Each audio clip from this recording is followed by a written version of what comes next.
어떤 비용을 지불하더라도 예수님의 제자가 되어야 한다 하는 말씀이 좀 들려지십니까? 제 눈을 맞춰주십니다. 4개월 동안 우리가 예수님의 삶에 대해서 배웠죠. 예수님의 사역에 대해서. 또 어떻게 보면 예수님의 삶은 자기를 위한 인생은 없었습니다. 그죠? 공생에만 있었고, 그럼에도 불구하고 예수님의 인생을 우리가 생각해 보자면 이 세상에서 가장 위대한 인생이었다, 그렇게 말할 수 있을 것 같아요. 자기를 위해서 살은 인생은 없는데 수많은 자기를 위해서 사는 인생을 살아온 사람들 가운데서 가장 위대한 인생이었다. 우리도 그럴 수 있지 않겠나 생각합니다.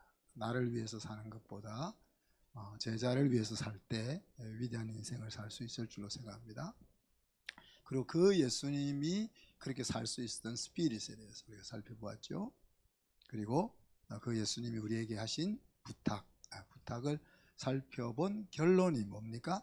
신앙생활이라는 것은 제자 만드는 제자의 길을 걷는 것이다 하는 겁니다. 그 이유가 우리가 제자가 되면, 예수님의 제자가 되면 우리가 하고 있는 모든 일이 하나님의 일이 된다고 했습니다. 심지어 먹고 사는 일까지도 하나님의 일이 된다고 했습니다. 뿐만 아니라 예수님이 우리를 만드실 때 땅에 충만하고 땅을 다스리고 땅을 정복하라고 창조 명령을 주셨는데 그 명령이 실천되게 되는 거예요. 예수님께서 가장 중요하게 부탁하신 지상 명령을 순종하는 길이 되기 때문에 그렇다. 그래서 비용이 아무리 많이 들어도 가야만 하는 길이다 하는 것입니다. 그리고 이 길로 우리가 들어가면은 사실 우리를 무기력하게 만들고 또 무의미하게 만드는 모든 것들이 더 이상 나와는 상관이 없는 인생길이 시작되는 겁니다. 우리는 자기를 부인해야 된다. 그러려면 자기를 부인해야 되는 것에 있어서 중요한 것이 잃어버리는 원리를 제대로 마음속에 새겨야 된다. 생명을 미워하면 생명을 얻고, 가족을 미워해야 가족을 얻고, 자식을 미워해야 자식을 얻는다. 좀 모순적인 것 같지만은 우리가 잃지 않으려고 함으로써 잃는 일들이 얼마나 비일비재한지를 생각해 볼 때 잃어야 얻는 원리를 우리가 마음속에 새겨야 될 줄 압니다. 이 잃어야 되는 원리야말로 우리가 보는 것으로 행하지 않고 느끼는 것으로 행하지 않고 믿음으로 행하는 길이고 약속으로 행하는 길이고 가치를 따라 행하는 길이다, 그렇게 말할 수 있습니다. 좋은 것을 가지고 있다가도 더 좋은 것을 발견했으면 좋은 것을 놓을 줄 알아야 되잖아요. 우리는 그 좋은 것을 놓지 못해서 더 좋은 것을 못 붙잡습니다. 우리 집안 이야기를 해서 안 됐지만은 이제 막 2살 돼 가고 있는, 아직 2살이 안 됐죠. 23개월 넘어간 우리 손주가 이거 잘합니다. 바나나 먹다가 곶감을 주면 입에 있던 바나나를 탁 버리고 곶감을 딱 먹어요. 곶감을 먹고 있다가 맹고를 주면은 입에 먹고 있던 곶감을 딱 버리고 맹고를 먹습니다. 우리 같으면 먹든 맞아 먹고 이렇게 먹을 거잖아요. 아기의 행동이지만은 사실 우리가 좋은 것을 가지고 있어서 더 좋은 것을 못 잡는 그런 모습들을 돌아보게 됩니다. 신앙이라는 것은 내 것을 모두 하나님 앞에 드리고 하나님의 것 모두를 취하는 것이다 그랬습니다. 그래서 누가 더 손해고 누가 더 이익인지 잘 생각해 볼 필요가 있습니다. 저와 여러분이 치료해야 될 비용들이 다 다르죠, 그죠? 그런데 그 비용을 계산한 다음에 여러분에게 부탁하는 것은 그 비용을 잃으려고 마음을 먹으라는 겁니다. 마음을 먹으면 사실 하나님이 책임져 주시고 결국은 얻게 되어 있다 하는 겁니다. 시편 기자는 이것을 너희들이 맛보아서 알아야 된다. 이렇게 말로만 아니라 정말 삶 속에서 맛보아야 한다. 그렇게 부탁하고 있죠. 십자가를 진다는 것은 그로스 마인셋을 가지는 겁니다. 나에게 주어진 환경, 그것을 부르심으로, 사명으로, 살아가야 될 이유로 받아들이는, 그것이야말로 그로스 마인셋이죠. 왜 나에게 이런 환경이 왔나? 왜 나에게 이런 일이 주어지냐? 이게 아니고 나에게 주어진 그것이 바로 사명이고 내가 살아가야 될 이유다라고 마음먹을 수 있는 것이 바로 그로스 마인셋. 그리고 세 번째는 예수님을 본 삶아 사는 거다 그랬습니다. 그냥 내가 잘할 수 있냐 할 수 없냐 이것을 생각하지 않고 그냥 예수님이 행동하셨던 그 방식으로 세상에 살아가 보려고 발걸음을 내딛는, 본을 따라서 행동하는, 그것이 필요한 거죠. 우리가 옷을 잘 만들 수 있고 좀 잘 못 만들 수는 있지만 어떻게 됐든지 간에 옷은 만들 수가 있다 하는 이야기입니다. 그러면서 우리가 기억해야 될 것은 로마서 8장 이제 이번 주부터 외우기 시작하는데 18절에 나와 있는 바울의 고백, 생각하건대 현재의 고난은 장차 우리에게 나타날 영광과 좋게 비교할 수 없다. 그럼 하나님의 나라를 위해 비용을 치를 수 있는 것이 영광이다, 이런 생각을 가질 수 있어야 됩니다. 우리 생명의 삶 공부를 할 때 성경을 다양하게 이렇게 우리가 해석하고 바라볼 수 있는 관점을 가질 수가 있는데, 그 중에 한 가지 관점이 프레스크립션과 데스크립션이라는 관점입니다. 프레스크립션이라는 것은 처방이라는 거잖아요. 우리 약학 박사가 있어가지고. 네. 그리고 데스크립션은 이제 그 서술인 겁니다. 그러니까 하나님이 이렇게 하라고 하신다 하는 것이 프레스크립션인 거예요. 야, 인생은 이렇게 살아야 돼. 이것이 하나님의 자녀가 갈 길이야. 이렇게 말하고 있는 것들이 프레스크립션입니다. 그렇지만 이제 하나님을 믿는 사람들이 어떻게 살았더라 하는 것이 데스크립션인 거예요. 성경에는 어떻게 보면 프레스크립션보다 데스크립션이 더 많습니다. 사도 바울이 생각하건대 현재 고난은 장차 우리에게 나타날 영광과 좋게 비교할 수 없다, 하나님이 말씀하신 게 아니에요. 그렇다고 자기 되는 대로 자기 생각을 말한 것이 아니고, 자기가 알고 있는 하나님을 아는 지식을 다 동원해서 보니까 내가 지금 하나님 나라를 위해서 살아가면서 겪는 이 고난은 하나님 나라에 갔을 때 하나님이 나에게 줄 것과 비교해 보니까 정말 비교 안 되는 거야. 이것을 발견한 겁니다. 그래서 여러분, 성경에 나와 있는 것이 다 하나님의 말씀이라고 생각하면 안 돼요. 또 제 말을 오해하면 안 됩니다. 사탄이 하는 말도 들어가 있고, 그래서 그 텍스트와 컨텍스트를 잘 보면서 말씀을 이해를 해야 됩니다. 오늘 읽었던 시편 128편도 마찬가지죠. 하나님이 야, 이런 사람은 이렇게 복이 있어, 이렇게 말한 것이 아닙니다. 하나님을 신앙하고 있는 사람이 자기 인생 경험 가운데서 야, 이런 거야 라고 자기의 신앙의 고백을 이야기하고 있는 겁니다. 그리고 하나님이 그것을 야, 그럼 너 어떻게 그렇게 기특한 생각을 했어? 라고 인쳐서 그것을 성경 속에 가지고 오게 된 것입니다. 그 관념을 여러분이 잘 계속 파악을 해야 성경을 그냥 책으로만 바라보는 것이 아니고 실제 하나님이 우리에게 오셔서 하시는 말씀으로 우리가 만날 수가 있다 하는 이야기. 오늘부터 2달 동안 가족 목장 세우기를 함께 하려고 합니다. 그거 다 받으셨나요? 네. 제가 이거 만드는데 한 반나절은 걸립니다. 이거 다 만드는데, 만들어 드리는 이유는 이제 앞으로 2달 동안 가족 목장 세우기를 좀 잘 해보자 하는 이야기입니다. 여러분, 복음을 만나고는 복음이 제일 먼저 적용되는 것은 어디입니까? 나입니다. 나. 하나님 은혜의 복음이 제일 먼저 적용돼야 될 것은 나 자신입니다. 그리고 다음으로 그 은혜의 복음이 역사해야 될 자리가 어디겠어요? 가정인 것입니다.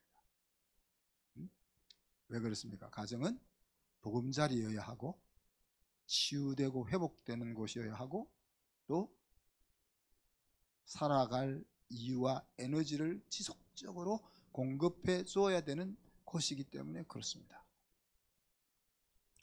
시편 128편은 표제가 뭐라고 붙어져 있죠? 성전에 올라가는 노래, 그렇게 표제가 붙어 있습니다. 성전 예루살렘을 순례하는 순례자들이 하나님 앞에 나아갈 때 그들에게 불러주는, 그들의 마음속에 새기게 하는 축복성과 같은 것이다, 그렇게 볼 수 있죠. 그런데 거기에 1절에 뭐라고 이야기합니까? 하나님을 경외하는 자, 그리고 하나님의 길을 걷는 자, 모든 사람은 뭐라고요? 복이 있다, 그렇게 이야기하죠. 하나님이 그렇게 말씀하신 것이 아니고 이 시편을 쓴 사람이 그렇게 생각하고 있는 겁니다. 그래서 맞는가 안 맞는가 우리도 생각해 봐야 되겠죠. 정말 그런가 안 그런가는 우리가 가지고 있는 신앙을 가지고 다시 한번 생각을 해봐야 됩니다. 그리고 이 시편 기자는 이 이야기를 하면서 행복한 가정의 모습을 식탁으로 비유하고 있는 것 같아요, 그죠? 어떻게 보면 이제 이 세상을 떠나서 하나님 나라에 갔을 때 하나님과 함께 할 식탁을 생각하고 있음직도 한 것 같아요. 또 특히 우리는 그리스도의 신부라 그랬잖아요. 그리스도의 신부가 되어 가지고 지금 아직은 예수님과 식탁을 같이 못하고 있는데, 우리가 이제 예수님과 다시 만나서 합방을 할 때 그때는 한 집에서 한 식탁에 앉아서 식사를 하게 될 거잖아요. 우리 둘째가 결혼을 하고 나더니만 우리 식탁에 오지를 않아요. 자기들끼리 아주 둘이서 밥을 해 먹는다고 오지를 않는데 아마 아기를 낳으면 오겠죠.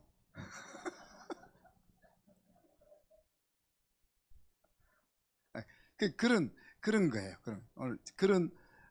그런 식탁 우리가 생각을 이 시편을 보면서 좀 했으면 좋겠습니다. 여러분이 소망하는 복된 가정의 모습은 무엇입니까? 다 생각하고 결혼했죠? 그냥 얼떨결에 결혼했습니까? 자, 제가 한 30초 시간 드릴 때 다시 한번 정리를 해보십시오. 나는 이런 것이 우리 가정에 있어야 복이 있다라고 생각해 하는 것 정리가 되셨죠? 옆 사람하고 한번.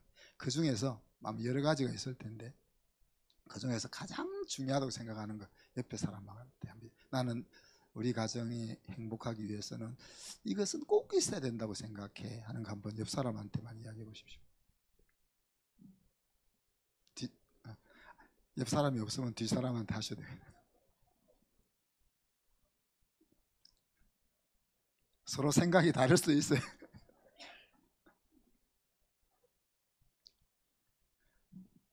혹시 너무 멋있다 하는 그런 꼭 저한테 알려주고 싶은 그런 거 있나요? 제가 맛있는 유기농 빵을 줄 겁니다. 저의 마음을 감동시킬 만한 답이 나는 이런 것이 있어야 행복하겠다 소개해 줄 만한 거 없나요? 네? 사랑. 네? 사랑 뭐 다 그건 다 생각하잖아. 그 정도로 뭐 그걸 감동스럽다 할 수. 네, 사모님.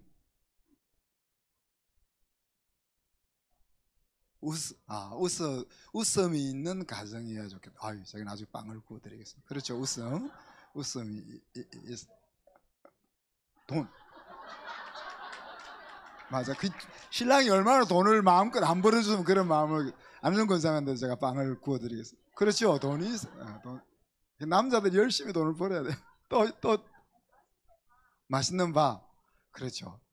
저는 지금까지도 왜 밥이 이렇게 지냐 우리 사람한테 이야기하는데, 그래서 성에 안 찰 때는 제가 밥을 합니다. 근데 참 저 이해가 안 되는 게 제가 몇 번 이야기했는데 저는 밥을 매일 안 하잖아요. 그리고 진짜 가끔 하잖아요. 암만 가끔 해도 밥은 맛있게 하거든요. 근데 우리 사람은 매일 밥을 하잖아요.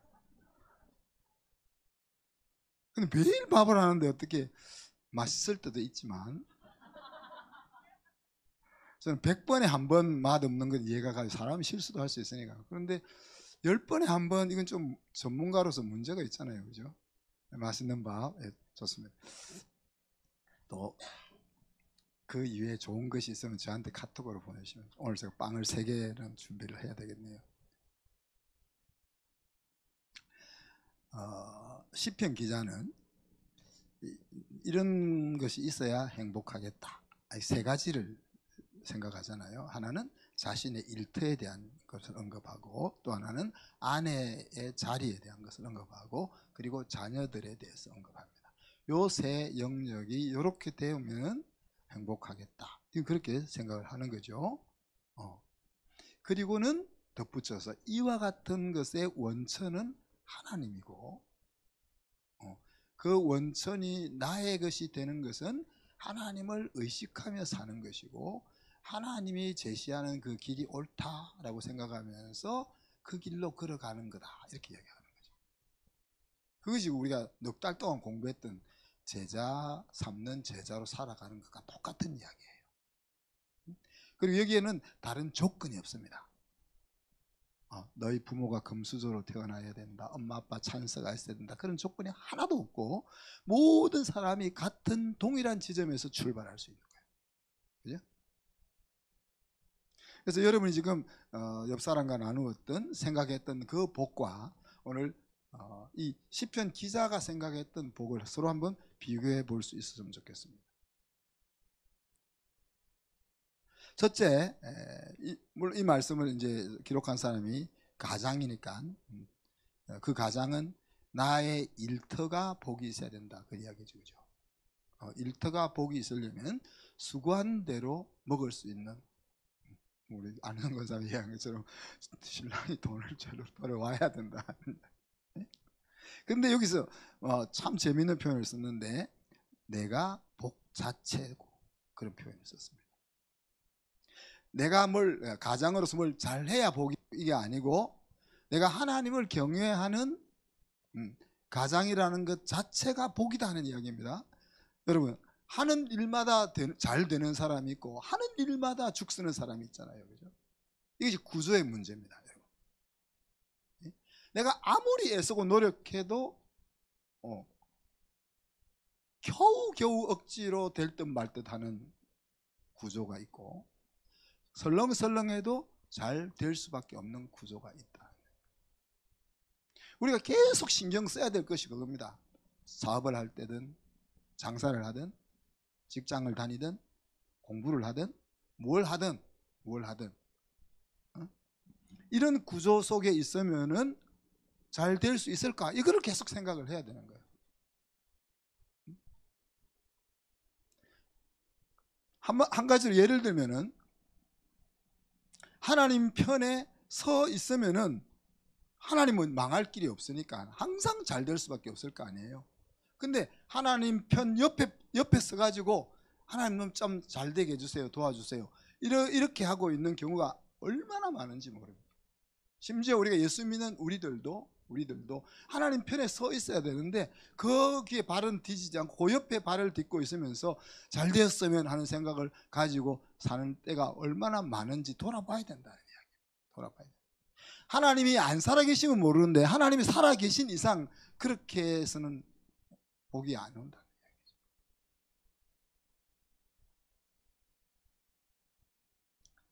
그러니 우리가 하나님을 경외하는 영적 가장은 복된 인생이다, 그 플래스 그런 뭐랄까 전제를 우리 여러분, 우리 남자 성도들은 딱 마음속에 가져야. 흔히들 잠자다가 자는 듯이 가는 죽음이 복되다 그러잖아요. 그리고 길 가다가 차에 치여서 죽는 것은, 물론 일부러 내가 난 차에 치여도 죽어도 좋아, 뭐 이렇게 일부러 죽기 얼마 전에 차에 가서 치고 그럴 필요는 없겠죠, 그죠? 그렇지만 성경은 뭐라고 하고 있습니까? 지금 이후로 주 안에서 죽는 자가 복되다 그렇게 이야기했습니다.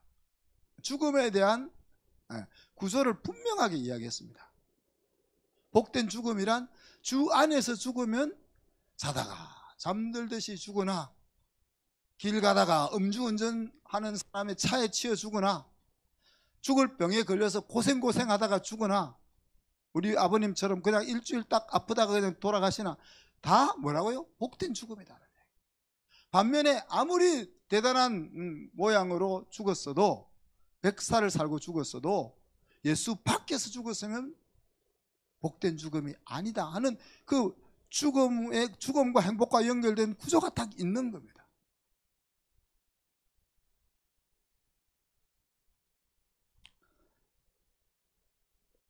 나의 일터가 있다는 것은 가장에게 있어서는 복이죠, 그죠? 할 일이 있는 것은. 네. 특히 남자들은 더 그렇습니다. 이제 우리 장로님 은퇴하셨지만, 우리 장례 은퇴하셨지만 더 일이 많으시잖아. 돈은 안 되지만 일이 많으시잖아. 네. 돈은 이제 뭐 연금에서 나오니까 사실 뭐 일이 없다는 것은 자기의 가치가 없다는 것과 이어서 갑니다. 특히 남자들은. 그래서 죽을 때까지 우리는 일해야 됩니다. 남자들은. 네. 네. 저는 돈을 얼마 버는지 중요하지 않다고 생각해요. 이제 우리가 나이가 들면은 이제 기력이 딸리고 일하는 시간도 줄어들고 하기 때문에 이제 임금 피크제, 뭐 담은 100만 원을 벌어도 일하러 가는 것이 남자들에게는 복이다. 일터가 있다는 이야기죠. 일터가 있고, 또 내가 계속 일을 한다는 것은 뭡니까? 일할 능력이 있다는 겁니다. 내가 아무리 일하고 싶어도 그 영역에서 미칠 영향력이 없으면은 안 써줍니다. 안 써줍니다. 이렇게 명상 목사님 또 이름을 들어서 죄송합니다.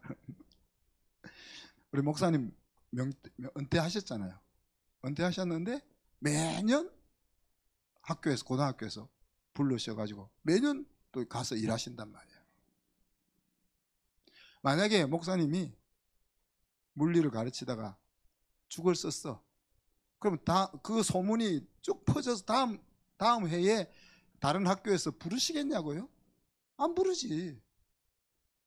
나를 부른다는 것은, 나를 쓰겠다고 하는 것은 내가 그 일을 행할 역량이 아직 남아있다 하는 이야기입니다. 그죠? 그리고 덧붙여서 뭐라고 합니까? 행하는 것을 거두게 하시는 하나님의 은혜가 또 있는 거죠. 우리가 계획 먹었던 대로, 수고한 대로 열매를 거두는 그런 삶의 패턴 속에만 살아갈 때는 그것이 당연한 것으로 여기게 됩니다. 왜? 내가 열심히 일했기 때문에 그 일한 대가를 받는 것은 당연하게 여겨지는 거죠. 그런데 내가 수고했음에도 불구하고 수고한 것을 거둘 수 없는 경우가 몇 번 만나게 되면은, 이것이 내가 수고한 것을 거두었던 것이, 이것이 그냥 저절로 돼야 되는 것이 아니고, 반드시 돼야 되는 것이 아니고 은혜구나 하는 것을 그제서 깨닫는 거죠. 그뿐입니까?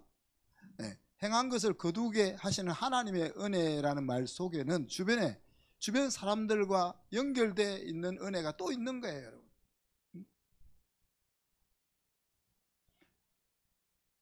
우리가 세상에서 혼자 살 수가 없잖아요. 이리저리 엮여서 사는데, 내가 잘못하지 않아도 옆에 사람이 잘못해서 망하는 경우도 많고, 옆에 사람이 잘못해가지고 손해보는 경우가 많습니다. 그런데 내가 하나님의 은혜로 수고한 것을 거둔다는 것은 내 주변에 있는 사람들도 그 은혜 속에 들어있다는 것을 의미하죠. 우리가 요셉을 생각해 보면 그죠? 하나님이 요셉 때문에 보디발의 집에 또 감옥에 또 이집트 나라에 복을 주셨잖아요. 보디발이 이뻐서 복을 준 것이 아니라 그곳에 살고 있는 요셉 때문에 그 주변에 있는 지역까지 다 하나님의 은혜의 영역이 되었던 것을 우리가 기억할 수 있는 겁니다. 그래서 영적 가장이 하나님을 경외하며 하나님의 길을 걸어 갈 때 이런 수고 일터를 가지고 수고한 대로 거두는 복이 있다. 신랑이 직업을 잃어보세요, 여러분. 아까 사랑 누가 얘기했는데 사랑이 언제 있었는지 물론 사실 사랑이라는 것이 경제적인 어려움을 넘어서게 하는 경우도 많습니다. 많은데 이 사랑이라는 게 다 연결되어 있습니다. 그냥 사랑이라는 것이 요 속에만 담겨 있는 그런 거 사랑해요 이런 것이 아니에요, 그죠? 모든 것이 다 연결되어 있는 겁니다. 신랑이 가장이 지금 오늘 이 2절에서 이야기하고 있는 이런 든든한 버팀목과 같은 역할의 복을 가지고 있지 못하면 가정이 흔들리는 거예요.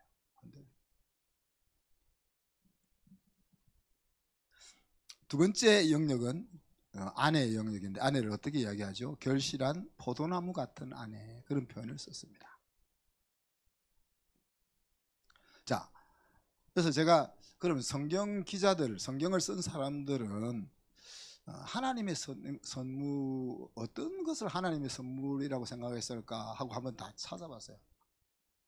전도서 3장에 보니까 먹고 마시는 것과 수고함으로 낙을 누리는 것이 하나님의 선물인 줄 알았다 그랬어요. 우리가 매일 맛있는 거 먹고 이 맛있다 할 줄 알고 그 다음에 좋은 사람들과 함께 음식을 먹으면서 레크레이션 하고 이런 것들이 하나님 주신 선물이라는 거예요. 이거는 뭐 세속적이고 뭐 그 타락 이런 게 아니고 그것이 하나님 주신 선물이다. 사도행전 8장에 보면 베드로가 하나님의 선물을 돈 주고 살 줄로 생각하였으니 내 은과 내가 함께 망할지어다 이렇게 말을 했어요. 여기서 선물은 바로 성령입니다, 그죠? 우리를 말씀 안으로 인도하고 은혜 자리로 이끌어가고 은혜로운 삶을 살게 이끌어주는 또 필요한 은사를 주시는 그 성령이 하나님이 주시는 선물이란 말은 뭐예요, 여러분? 대가 없이 그냥 받는 거라는 거죠. 대가 없이. 에베소서 3장에 보면 이 복음을 위하여 그의 능력이 역사하는 대로 내게 주신 하나님의 은혜의 선물을 따라 내가 일꾼이 되었노라. 이게 하나님을 위해서 뭔가 일할 수 있는 것은 하나님의 선물이다, 그런 이야기예요. 에베소서 2장에서는 너희는 그 은혜에 의하여 믿음으로 말미암아 구원을 얻었으니 이것이 너희에게서 한 것이 아니요 하나님의 선물이라 그랬습니다. 우리가 받는 은혜 그리고 하나님 구원 이런 것들이 다 그냥 하나님의 주시는 선물이다. 요한복음 4장에 보면 수가성 여인과 예수님의 대화 속에서 영생을 주시는 것이 하나님의 선물이다 하는 것을 말하고 있습니다. 이런 것들이 성경에서 말하고 있는 성경을 기록한 기자들이 이런 것들이 하나님 주신 선물이구나 하는 것을 깨달았다는 거예요. 그런데 오늘 잠언 19장에 보면 집과 재물은 조상에게서 상속하거니와 슬기로운 아내는 여호와께로 말미암는다. 하나님이 슬기로운 스마트한 아내는 하나님이 주신 선물이다. 스마트 안 하는 아내는 선물로 아닌 거예요. 스마트한 아내, 여러분 잘 생각해야 됩니다. 여자들 어떤 게 스마트한지. 자, 그래서 이 아내를 하나님이 주신 선물로 생각하면서 그 선물이 결실한 포도나무 같다, 그렇게 비유를 들었습니다. 포도나무는 유일한 용도가 뭐라고 했습니까? 포도를 따기 위한 나무입니다. 그죠? 포도를 먹든지 아니면 포도주를 담기 위해서 유용한 나무입니다. 관상용으로도 쓰지 못하고 땔감으로도 쓰지 못하고 제목으로도 쓸 수 없는 나무죠, 그죠? 그래서 결실한 포도나무다 하는 말은 뭐겠어요? 그 기쁨과 푸근함을 주는 그런 모습을 이렇게 표현을 하고 있는 거죠. 그리고 안방에 있는 그런 표현을 썼습니다. 남편으로부터 존귀한 대우를 받고 있는 모습을 이야기하죠. 그래서 집안 분위기를 행복하게 만들고 남편이 가정을 온전하게 맡기고 밖에 나가서 가족들을 위하여 열심히 일할 수 있도록 분위기를 잡아주는 큰 역할을 아내가 한다. 영적 가장이 있는 집안에는 그런 아내의 복이 있다는 이야기죠. 그리고 세 번째 마지막으로 식탁에 둘러앉은 자녀 이야기를 하죠. 그죠? 어린 올리브 나무 같은 감람나무 같은 자녀 이야기를 합니다. 자, 성경은 하나님의 백성들을 나무로 자주 비유하는데 그 중에 이제 감람나무가 한 비유로 등장합니다. 시편 52편에 보면 나는 하나님의 집에 있는 푸른 감람나무 같으며 하나님의 인자하심을 영원히 의지하리로다 그렇게 이야기합니다.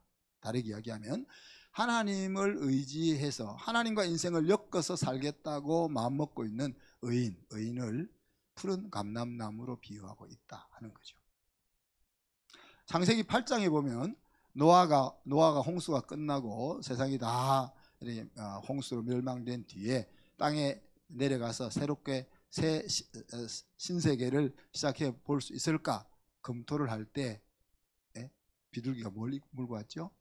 그때 물고 온 잎사귀가 감람나무 잎사귀입니다. 그래서 이 감람나무는 그래서 새로운 세계를 시작하는 신호로도 여겨지게 되고 그래서 이제 그것이 평화의 상징까지 도약하게 되는 거죠. 그래서 감람나무는 하나님의 축복이나 평화 또 기름 부음 신앙의 견고함을 상징하는 그래서 하나님의 풍성한 공급과 복을 상징하고 있는 나무다. 우리 그렇게 생각해 볼 수가 있습니다. 자, 그런데 오늘 성경은 자녀들을 어떻게 이야기하고 있어요?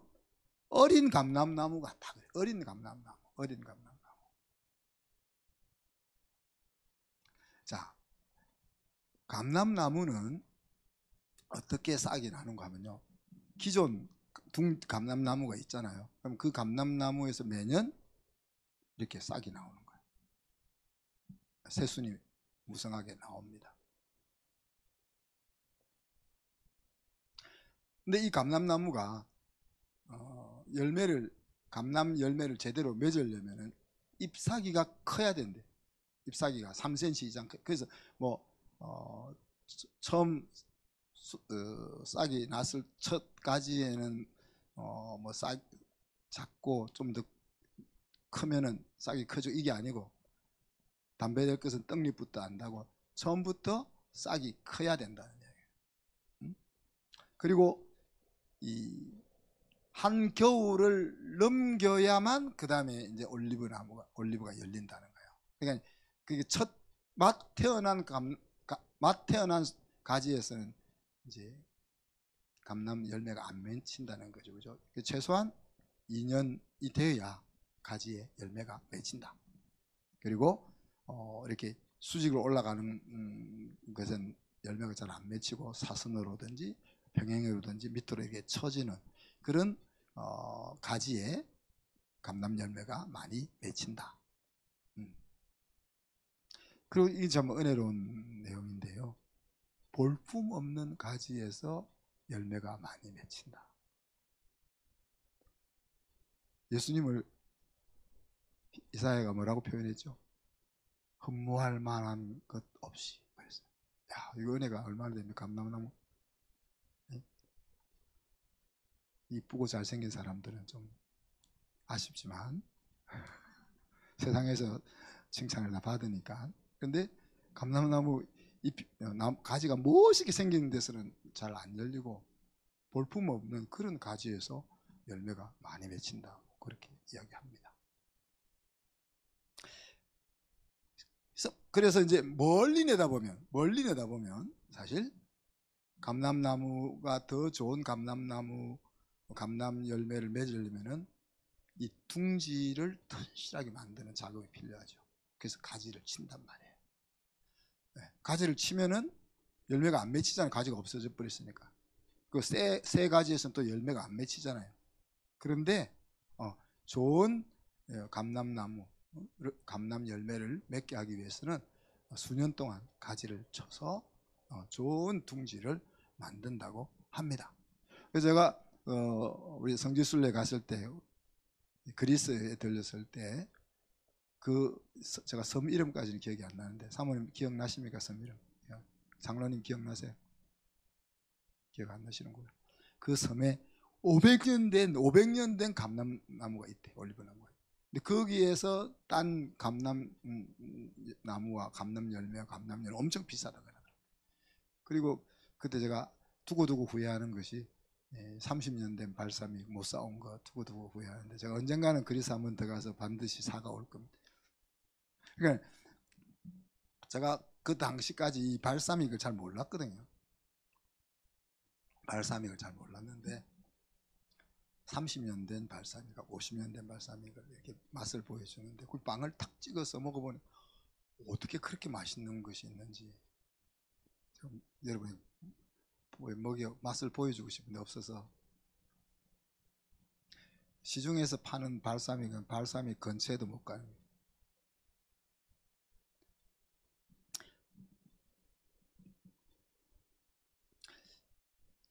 이걸 생각해 보세요. 올리브 나무가 둥지가 있는데 이제 수년된 튼실한 올리브 나무에 가지들이 쫙 이렇게 사선으로 주렁주렁 가지가 맺혀서 가지가 쭉 뻗어 가지고 무성해져서 거기에 올리브가 주렁주렁 달려 있는 그 모습을 지금 그렇게 지금 표현하고 있는 겁니다. 그러니까 127편에서는 자식들을 뭐라고 이야기해요? 장사의 수중에 화살 같다 그렇게 표현을 했고, 우리가 키우고 있는 이 아이들이 지금은 돈 먹는 하마 같지만은 10년, 15년 되면은 이 장사의 수중에 화살이 되는 거예요. 네? 그 감람나무 가지가 겨울을 지나야 열매를 맺는 것처럼 이 아이들이 지금 속썩이고 문제를 일으키고 말썽을 피우고 돈을 먹고 하지만은 그 과정을 지나서 어느 날 때가 되면은 이렇게 그런 열매를 맺을 겁니다. 그래서 우리가 올리브 블레싱을 하는 겁니다. 우리 교회가 반성해야 될 것이 꼭 뭐 우리가 아이들을 홀대하는 것은 아니잖아요. 그런데 아이들은 돈이 안 되잖아요. 교회 재정이 하나도 도움이 안 되잖아요. 그렇잖아요. 주일학교에서 헌금해가지고 주일학교 먹고 살 수 있습니까? 우리 어른들이 헌금한 거 다 그쪽 보내서 주일학교 행사도 하고 지원도 하고 하잖아요. 그래서 우리 교회가 뭐 아이들을 홀대하는 건 아닌데 약간 무시하는 거지. 쟤들은 돈이 안 되고 돈만 쓰는. 근데 알고 보면은 이 아이들이 이제 10년, 20년 뒤에는 얘들이 이제 교회를 먹여 살리고 이끌고 가는 그런 일꾼들이 될 거잖아요. 호주에 있을 때 보건소에 갔던 기억과 한국에 돌아와서 보건소에 갔을 때 기억이 확연하게 차이가 납니다. 한국의 보건소에 갔더니만 이게 꼭 우리를 거지 취급을 하는 거예요. 왜? 돈 안 내고 공짜로 진료를 받고 약을 받는 그런 사람으로 취급을 하는 거예요. 말은 그렇게 안 하지만 딱. 근데 호주는 안 그런단 말이에요. 호주는 똑같이 돈을 안 내고 그냥 무료로 하는데 정말 성심성의껏 한단 말이에요. 왜 그래요? 호주는 이 아이 하나하나가 이 나라의 재산이라고 생각하는 거예요.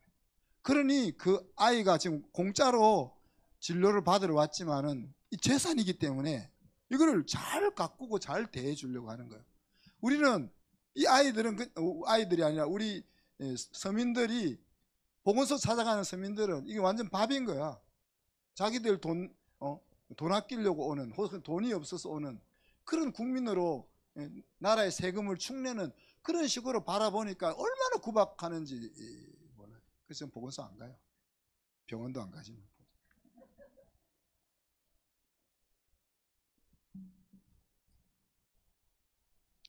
우리가 이 목장을 통해서 우리가 변화시키는 여러 가지도 있겠지만 그 중에 중요한 것이 우리 자녀들을 정말 조금 전에 제가 이 시편 128편에서 이야기하고 있는 것처럼 튼실한 나무 둥지에 이렇게 무성하게 뻗어 있는, 그래서 주렁주렁 올리브 열매가 달려있는 그런 아이들로 자라갈 수 있도록 우리가 축복을 해야 된다.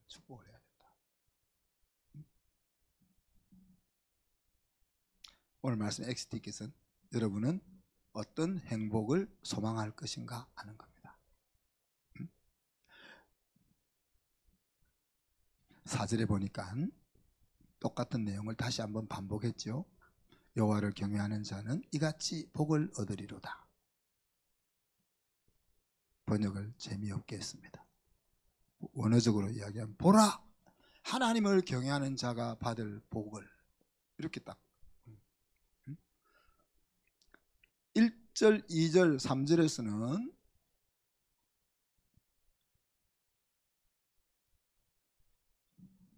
논리적으로 지금 하나님을 경외하는 가정이 어떻게 복이 있느냐 하는 것을 논리적으로 설명을 했습니다. 그리고 4절에서는 그 논리적으로 설명한 복을 마음으로 받았으면 하는 내용이 그렇게 시적으로 표현이 되고 있는 겁니다. 그러면서 그와 같은 영적 가정에 주어지는 복의 근원은 어디라고 이야기하죠? 시온에서 복을 주신다. 복의 근원지가 하나님에게 있다는 거야. 복의 근원지가 하나님을 경외하는 데 있다. 복의 근원지가 하나님이 기뻐하는 길을 걸어가는 데 있다.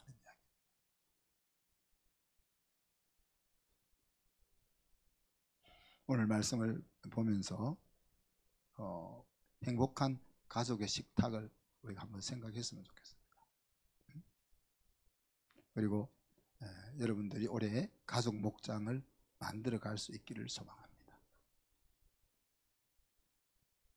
목장에서 올리브 블레싱을 할 때마다 오늘 128편의 이 그림이 여러분들이 그려지기를. 그래서 지금 아직 목장으로 전환 못한 순들도 저녁으로 빨리 바꿔요. 목장은 천천히 가더라도. 왜?